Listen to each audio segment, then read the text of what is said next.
আব্দুল্লাহ দিনদার হলেও বেশ বদমেজাজি ছেলে। অল্পতেই সে সবাইকে গালি দেয়, তাই কেউই তাকে তেমন একটা পছন্দ করে না। ইয়া নবী সালাম আলাইকা, ইয়া হাবিব সালাম আলাইকা, ইয়া রাসূল সালাম আলাইকা, সালাওয়াতুল্লাহ আলাইকা। হায় আল্লাহ, এই ছাগলটা আবার কোথা থেকে এলো? একটু শান্তিতে গজল গাইতেও দেবে না। এই হুশ হুশ, এটা কোন জানোয়ারের ছাগল কে জানে? কোন বেয়াদব যে নিজের গোয়ালের ছাগল এভাবে ছেড়ে রেখেছে। দাঁড়া, এক্ষুনি এই ছাগলটাকে নিয়ে গিয়ে বেঁধে রাখবো।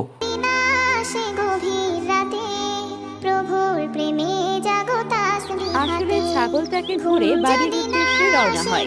পথেই তার সঙ্গে আলীর দেখা হয়। আসসালামু আলাইকুম আব্দুল্লাহ। ওয়ালাইকুম আসসালাম। এখন তোমার সাথে কথা বলতে পারবো না। এই ছাগলটিকে আগে গিয়ে বেঁধে রেখে আসি। এই ছাগল নিয়ে তুমি কোথায় যাচ্ছ? এটা তো তোমাদের ছাগল নয়। হ্যাঁ, এটা আমাদের ছাগল নয়। তুমি কি জানো এটা কার ছাগল? দেখে তো মনে হচ্ছে এটা আয়শাদের ছাগল। ঠিক আছে ঠিক আছে, তোমাকে অনেক শুক্রিয়া। এই ছাগল নিয়ে আমি আগে আয়েশাদের বাড়িতে যাব। আসলে ছাগলটাকে ধরে বাড়ির উদ্দেশ্যে রওনা হয়। আব্দুল্লাহ ছাগল নিয়ে সোজা আয়েশাদের বাড়িতে চলে আসে এবং সেখানে এসে গালমন্দ শুরু করে দেয়। আসসালামু আলাইকুম আব্দুল্লাহ, কি হয়েছে? ওয়ালাইকুম আসসালাম। কি হয়েছে দেখছিস না? তোদের ছাগল কেন আমাদের ক্ষেত খাবে? তোদের কি বাপে সম্পত্তি পেয়েছিস? তুমি এভাবে কেন কথা বলছো আব্দুল্লাহ? কিভাবে কথা বলতে হয় সেটা কি তোর কাছ থেকে শিখতে হবে?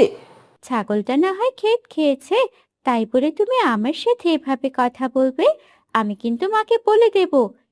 ডাক তোর মাকে, ডাক তোর বাবাকে, আমার কিচ্ছু যায় আসে না। তোর মাও যেমন, তুইও তেমন। ছি আব্দুল্লাহ, কারো মা বাবাকে নিয়ে এমন কথা বলা উচিত নয়। তুমি কি জানো না, কারো মা বাবাকে গালি দিলে সেই গালি নিজের মা বাবাকেই গায়ে লাগে? শোন, আমাকে এত জ্ঞান দিস না। তোর জ্ঞান শোনার জন্য আমি এখানে আসিনি। তোদের ছাগল আমি নিয়ে যাচ্ছি। তোর মা বাবা এলে ক্ষতিপূরণ দিয়ে তারপর ছাগল নিয়ে যেতে বলবি। আয়েশাকে আব্দুল্লাহ বাজেভাবে গালমন্দ করে ছাগল নিয়ে আব্দুল্লাহ বাড়িতে চলে যায়।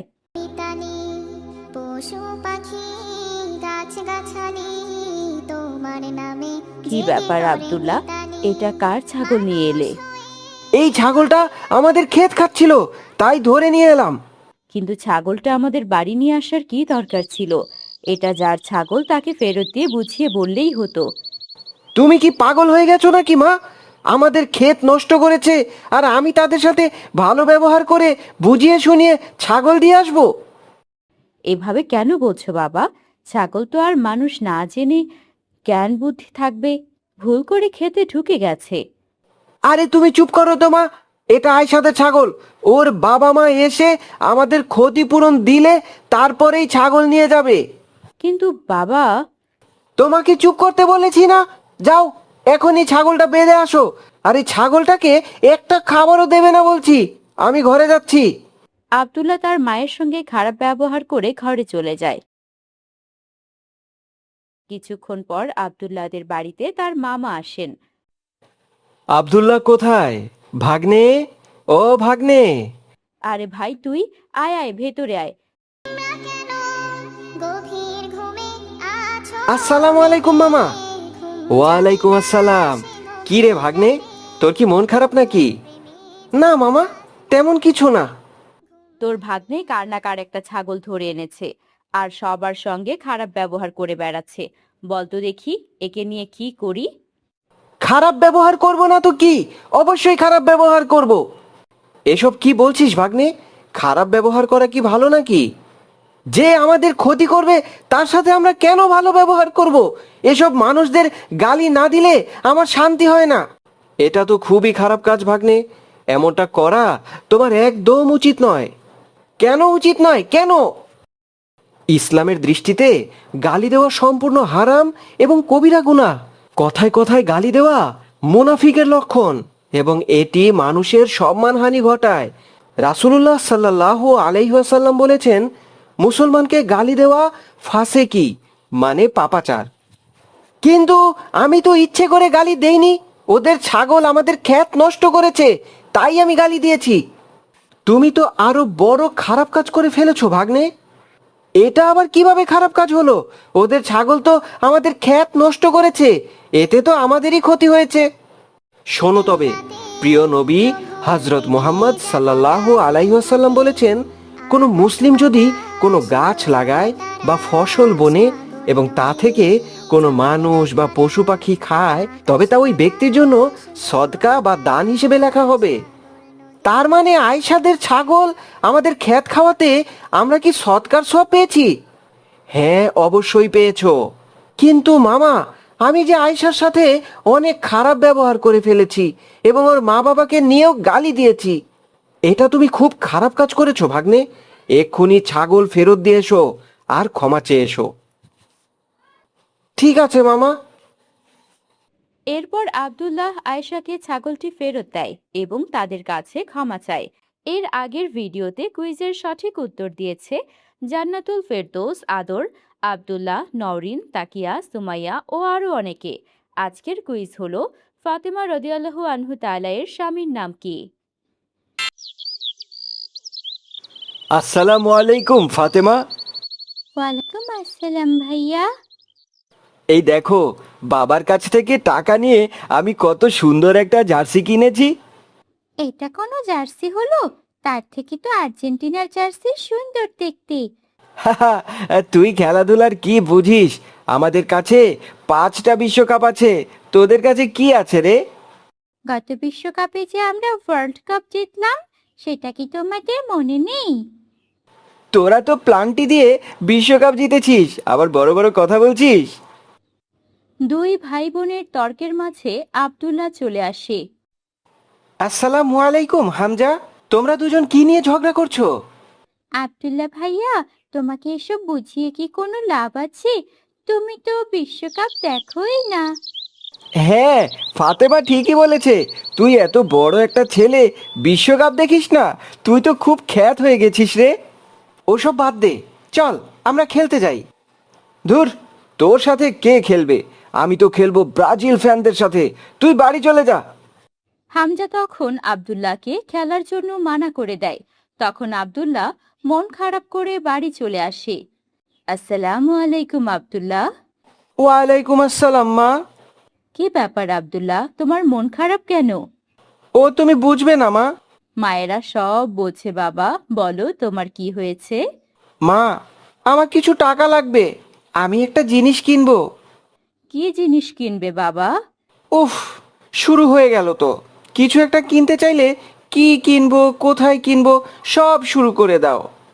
আচ্ছা ঠিক আছে, এত রাগ দেখাতে হবে না। কত টাকা লাগবে বলো? এই 400 টাকার মতো দিয়ে দাও। ঠিক আছে দিচ্ছি, কিন্তু বাজে কাজে খরচ করো না। আব্দুল্লাহর মা তার জমানো টাকা থেকে আব্দুল্লাহকে 400 টাকা দিয়ে দেন। আব্দুল্লাহ সেই টাকা দিয়ে দোকান থেকে একটা ব্রাজিলের জার্সি কিনে নেয়। পরের দিন সে লুকিয়ে সেই জার্সি পরে হামজাদের বাড়িতে চলে যায়। আসসালামু আলাইকুম হামজা, এই দেখ আমি কি পরে এসেছি। আরে বাহ, তুই জার্সি কিনে ফেলেছিস? হ্যাঁ রে, আম্মুর কাছ থেকে টাকা নিয়ে কিনে ফেললাম। আরে এই না হলে আমার বন্ধু। জার্সি কিনলে কি হবে? তুমি কি খেলার কিছু বোঝো? এই ফাতেমা, তুই চুপ কর। খেলার কিছু বোঝে না, এখন থেকে বুঝবে। কিন্তু কিভাবে খেলা বুঝবো? শোন বন্ধু, তুই কাল ঠিক রাত 4টায় আসতে পারবি? এত ভোরে কিভাবে আসবো? আরে না আসলে খেলা দেখবি কি করে? তুই কিছু একটা ম্যানেজ করে আমাদের বাসায় চলে আসিস। ঠিক আছে, ইনশাআল্লাহ চলে আসবো। ঘুম যদি না আসে গভীর রাতে, প্রভুর প্রেমে জাগো তাসবিহাতে। পরের দিন আব্দুল্লাহ ভোরে 4টায় ঘুম থেকে উঠে পড়ে, কিন্তু বাড়ি থেকে বের হওয়ার সময় মায়ের সঙ্গে তার দেখা হয়। কি ব্যাপার আব্দুল্লাহ, এত ভোরে উঠে কোথায় যাচ্ছ? মা, তুমি?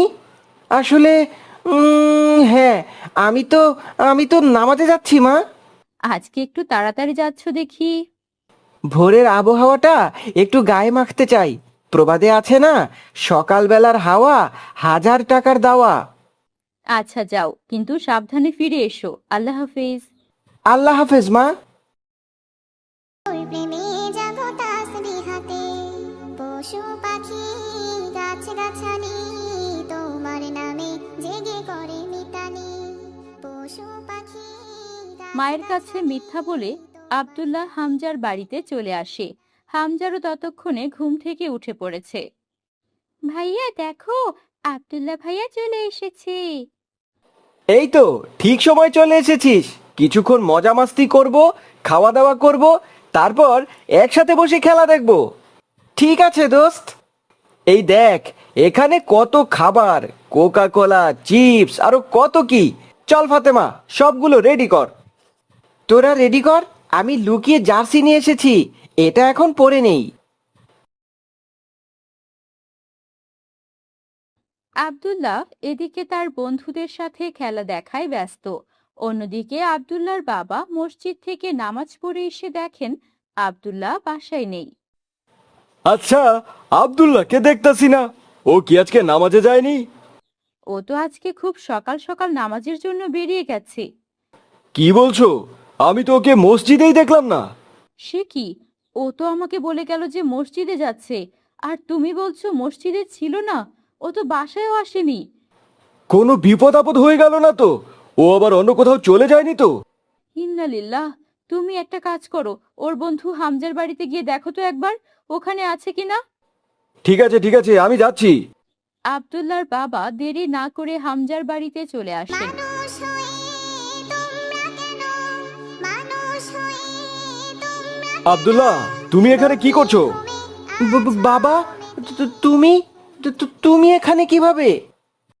সেসব পরে হবে, আগে বলো তুমি এখানে কি করছো, আর এটা কি রকমের পোশাক পরেছো তুমি?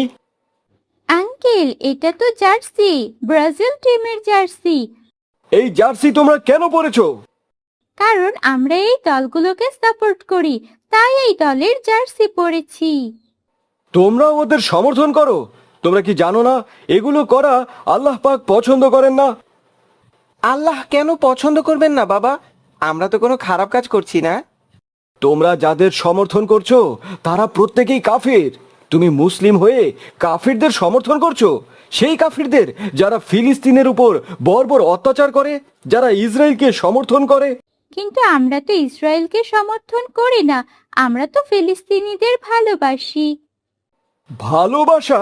এই যে তোমাদের সামনে কোকা কোলা আর এত সব খাবার আছে, এগুলো তো ইসরায়েলি পণ্য। কিন্তু বাবা, মেসি, নেইমার আর অন্যান্য প্লেয়ারদের সমর্থন করলে কি হবে? আমরা তো ওদের ভালোবাসি। নবীজি সাল্লাল্লাহু আলাইহি ওয়াসাল্লাম বলেছেন, কিয়ামতের দিন তোমরা তাদের সাথেই থাকবে যাদেরকে তোমরা ভালোবাসো। তোমরা কি চাইবে এই কাফেরদের সঙ্গে থাকতে? না বাবা, কোনো মতে আমি এদের সাথে থাকতে চাইবো না, আমি তো জান্নাতে যেতে চাই। তাহলে তোমরা কেন কাফেরদের সমর্থন করছো আর ওদের অনুকরণ করে কেন এই পোশাকগুলো পরেছো? আসলে আঙ্কেল, আমরা তো এগুলো জানতাম না, আপনি আমাদের জানিয়ে দিলেন। এরপর থেকে কখনো আর ভুল হবে না, ইনশাআল্লাহ। হ্যাঁ বাবা, আমি আমার ভুল বুঝতে পেরেছি। ইনশাআল্লাহ আমরা এই ভুলগুলো আর কখনো করব না। আল্লাহ পাক আমাদের সবাইকে বোঝার তৌফিক দান করুন। আমিন ইয়া রাব্বুল আলামিন।